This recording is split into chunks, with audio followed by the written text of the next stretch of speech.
Welcome to Hello Mumbai News .com। दोस्तों, मैं आपका अपना होस्ट अलीम शेख। जैसे कि हम सभी जानते हैं कि इन दिनों हमारे देश में एक और मुद्दा है जो डे बाय डे गर्माता जा रहा है। जी हाँ, हम बात करें यूनिफॉर्म सिविल कोड, जिसे उर्दू में यकसा सिविल कोड कहा जा रहा है। कानून नागरिकता सवै सम्मान जिसे कहा जाता है, समान नागरिक कानून, जो कि बहुत जल्द प्रधानमंत्री और मोदी कैबिनेट इसे पेश करने जा रही है 20 जुलाई के आसपास। हालांकि ये बिल अभी तक तैयार नहीं हुआ है, ना ही इसका ड्राफ्ट तैयार हुआ है, ना मसौदा है, लेकिन इस पे काम काफी तेजी से चल रहा है। बिल अभी तक पास नहीं हुआ है, लेकिन उससे पहले ये विवादों के घेरे में आ चुका है। कई संस्थाएं हैं जो कि इसका विरोध कर रही है, कई राजनीतिक पार्टी है जो इसका समर्थन कर रही है। जैसे आम आदमी पार्टी ने खुलकर इस बिल का समर्थन किया है, समाजवादी पार्टी ने खुलकर इसका विरोध किया है। तो आइए दोस्तों, हेलो मुंबई की इसी सीरीज को हम आगे बढ़ाते हैं। जैसे हम अलग अलग मुंबई शहर के अलग अलग इलाकों में जाके अलग अलग डिफरेंट प्रोफेशन से ताल्लुक संबंध रखने वाले लोगों की रिएक्शंस इस पे ले रहे हैं, उनके व्यू ले रहे हैं कि वो इस पर आखिर क्या सोचते हैं।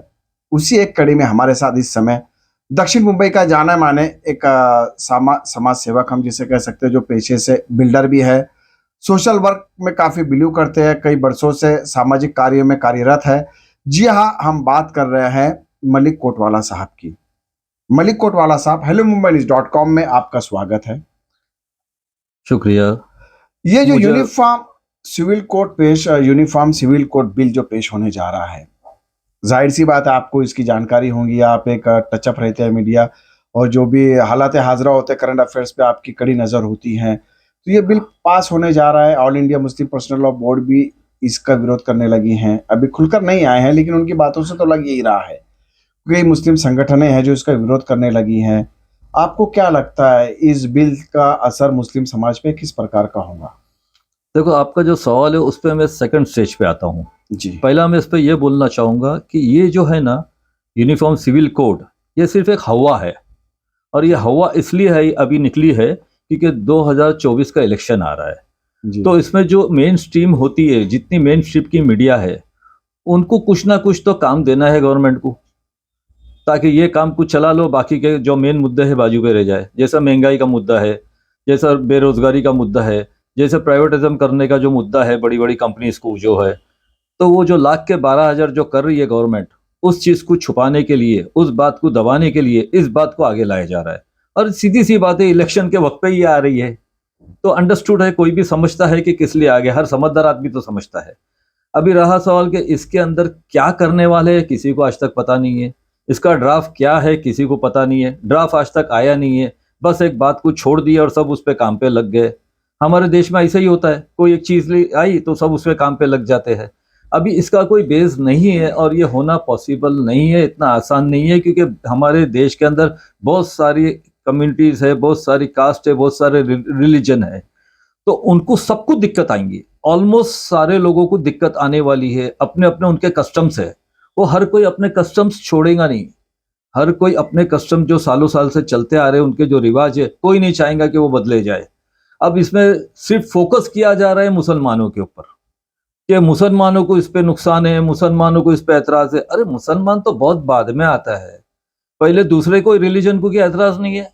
क्या सारे रिलीजन, सारे कास्ट ने इसके ऊपर यानी कि एक्सेप्ट कर लिए, हाँ ठीक है, हमको कबूल है?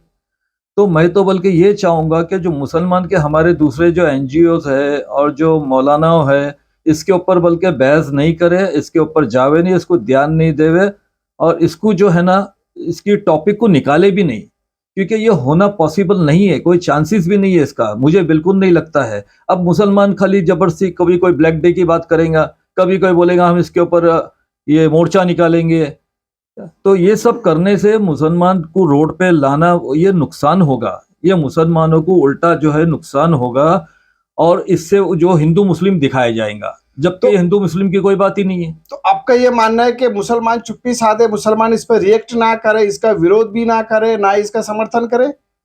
मुसलमान इसका विरोध कब करे? जब ये चीज लागू हुए तो करे ना।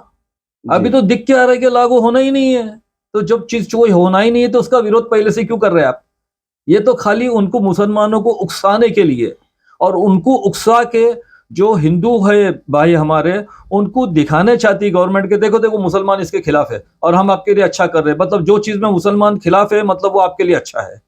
गवर्नमेंट ये दिखाने के लिए खाली उकसा रही है। और मुसलमान मैं समझता हूँ बेवकूफ़ी करेंगे अगर इसके ऊपर उकसाए जाएंगे तो ये। और दूसरा, अभी मेन स्ट्रीम क्या करने वाली है, मेन स्ट्रीम की मीडिया जो हमेशा करती है वो इसके ऊपर ये करेंगे अभी कि जो अच्छे गेटअप वाले मौलाना होते हैं, अभी पहले रेट चलता था 5,000 से 15,000 का रेट चलता था मौलाना का डिबेट में आने के लिए, ठीक है। अभी रेट चल रहा है, मैं जानता हूं जहां तक कि मेरी नॉलेज में 15,000 से 25,000 का रेट हो गया है। अब जितना जो मौलाना का ज्यादा मौलाना टाइप गेटअप रहेगा उसको ले आएंगे, उसको बिठा देंगे डिबेट में, उसको पहले से स्क्रिप्ट दे देंगे कि आपको ये चीज पे ऑब्जेक्ट करना है और ये चीज पे साइलेंट होना है और ये टॉपिक के ऊपर आपको सरेंडर हो जाना है, तो आपको हम इतने पैसे देंगे। अब वो जिनको ला रहे हैं वो कोई हमारे कौम के मुसलमानों के वो कोई रहनुमा थोड़ी है, हमारे कोई स्पोक पर्सन है ही नहीं। वो कहां से किसको पकड़ के ले आते कौन सी जंगल से मुझे पता नहीं है। तो ये सब अभी चलेगा, चलता रहेगा 24 तक, जब तक इलेक्शन हो नहीं जाएगा ये सब आपको दिखता रहेगा, चलता रहेगा। मेरे ख्याल से इसमें ज्यादा सीरियस होना नहीं है। और वैसे भी 2021 के अंदर लॉ कमीशन ने खुद बोला है जी, लॉ कमीशन ने 2021 के अंदर खुद बोला है, neither necessary nor desirable at this stage, uniform civil code के बारे में जब जी, उन्होंने 2021 में ये चीज बोला है, अच्छा, ठीक है। अब ये चीज को तुम जो है वापस इसको लाना, उछालना करना, तो जो समझदार लोग है वो समझते हैं कि क्या है ये सब। जी, अच्छा, आप अगर आप यूनिफॉर्म सिविल कोड करेंगे तो जो शेड्यूल कास्ट शेड्यूल ट्राइब वालों को जो उनकी जाति के ऊपर अगर कोई गाली देता है तो उसके ऊपर एफआईआर हो जाता है, उसके ऊपर केस होता है। तो आप यूनिफॉर्म सिविल कोड करने के बाद क्या वो एक्ट हटा देंगे आप?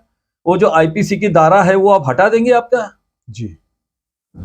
तो ये सब खाली बातें हैं, ये सब कुछ है। और क्या है इसका इसका वजूद क्या है मुझे आज तक समझ में नहीं आया। नहीं, सरकार तो काफी गंभीर है, मीटिंगें हो रही है दिन रात। मोदी जी, अमित शाह है, कैबिनेट मीटिंग कर रहा है, कैबिनेट मिनिस्टर्स के कई बड़े बड़े आला अधिकारियों के साथ मीटिंगें कर रहा है।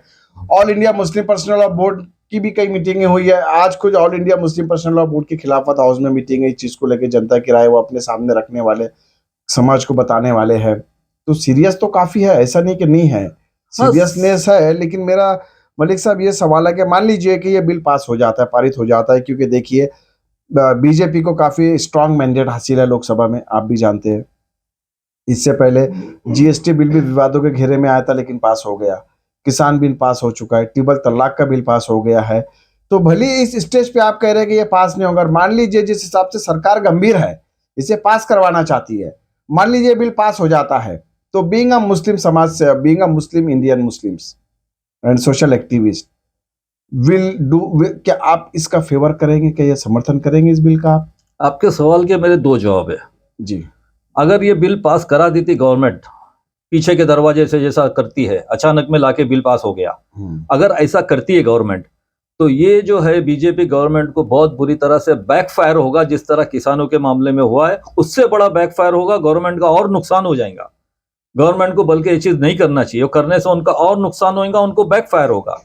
और अगर ये जो बिल पास हो जाता है तो फिर मुसलमान जो है इसके लिए विरोध करेगा और पूरा कानूनन करेगा, और जरूरत पड़ी तो रास्ते पे भी उतर के इसके अगेंस्ट आवाज उठाएगा, जरूर इसका विरोध करेगा अगर ये बिल पास होता है तो। लेकिन अभी तक आसार तो नहीं है। वजह विरोध करने की वजह मुसलमानों के खुद के रिलीजन के कुछ कस्टम्स है, और उनके जो कस्टम्स है वो उनके, अगर आप डीप में जाओगे तो हर चीज का फायदा है। खुद जो मुसलमान है और जो पब्लिक है, जो आम इंसान है, हर किसी का उसमें फायदा है अगर आप डीप में जाओगे तो। अब उसको इस तरह दिखाते हैं कि मुसलमान को 4 शादी करते, अरे 4 शादी तो आज कोई नहीं करता है, पुराने जमाने की बात है। आज ज्यादा से ज्यादा 2 शादी करके ही जो है आदमी ठंडा हो जाता है। 2 शादी किया बोले तो वही उसके लिए बहुत बड़ा हेडेक हो जाता है कि मैं 2 बीवी को कैसा रखूं, 2 परिवार कैसे संभालूं, वही उसके लिए बहुत बड़ा हेडेक है।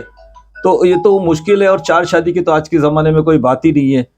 और दूसरी बात जो है कि अगर इसको आप देखा जाए, इस तरीके से देखा जाए कि रिलीजन के मामले में देखा जाए, तो और भी लोगों के अदब, पोर्चुगीज वालों के हिसाब से गोवा के अंदर भी दूसरी शादी अलाउ है। गोवा के अंदर भी एक वो चीज़ है कि भाई इतने साल तक के अगर आपको वो लड़का नहीं हुआ तो आप दूसरी शादी कर सकते हैं, तो क्या आप उसको भी चेंज कराओगे? तो ऐसे और भी कई दूसरों के भी कस्टम्स के अंदर है जो दिक्कत आने वाली है।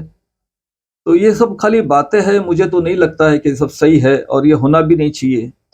बिल्कुल ये बातें हैं, सही नहीं है, होना भी नहीं चाहिए, मलिक कोटवाला साहब का मानना है, जो कि एक मशहूर समाज सेवक है।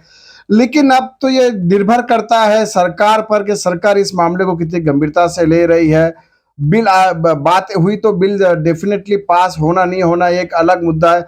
फिलहाल ये कह सकते हैं कि ये बिल भी राजनीतिक रूप इख्तियार कर चुका है, इस पर भी राजनीति हो रही है, डिफरेंट व्यूज आ रहे हैं डिफरेंट पार्टीज के, डिफरेंट कम्युनिटीज से। लेकिन जैसे मलिक साहब ने कई पहलुओं पर रोशनी डाला है, लीगल पहलुओं पर उन्होंने रोशनी डाला है, और उन्होंने साफ कर दिया है कि 2024 चुनाव की आहट हुई है, उससे पहले ये बिल क्यों पास किया जा रहा है। साथ ही मलिक साहब ने ये भी बात बताई है कि इसका असर सिर्फ मुस्लिम समुदाय पे नहीं होगा, और इस बिल को सिर्फ मुस्लिम समुदाय से जोड़ना भी ठीक नहीं है। बिल तो पूरे देश के लिए है, पूरे देश में सिर्फ मुस्लिम समाज ही नहीं बसता है, सिख समुदाय भी है, क्रिश्चियंस भी है, आदिवासीज भी है, शेड्यूल्ड कास्ट भी, और भी कई समाज के लोग हैं। तो कहीं ना कहीं इस बिल का असर, इस कानून का असर सब पर ही होगा। अब देखना यह है कि सरकार कहाँ तक गंभीर होती है, अपना पक्ष क्या रखती है, और कहाँ तक इस बिल को पास करवाने में कामयाब होती है। इस पे एक चीज और मैं बोलना चाहूंगा, जैसा कि हर रिलीजन के हिसाब से जो घर का, अगर फैमिली का जो हेड मेंबर है, वो जब उसकी डेथ हो जाती है तो उसकी जो प्रॉपर्टी है, उसकी जो वेल्थ है, उसका जो वारसा होता है जी, तो वो वारसा जो उनके रिलीजन के हिसाब से होता है, उनका जो रिलीजन में जो बताया गया उस हिसाब से होता है। मुस्लिम्स के अंदर अलग तरीके से होता है, हिंदूज में अलग तरीके से, अलग अलग कम्युनिटी। तो क्या वो भी एक यूनिफॉर्म हो करना चाहेंगे वो लोग? तो कोई एक्सेप्ट नहीं करेगा, कोई भी एक्सेप्ट नहीं करेगा। ज्यादातर जो है, जैसा आप समझ लो कि इसको एक्सेप्ट करने वाले हमारे देश में मुश्किल से मैं समझता हूँ 10-15% लोग हो गए, बाकी 80-85% जो लोग हैं वो इसको एक्सेप्ट नहीं करेंगे, ऐसा मुझे लग रहा है।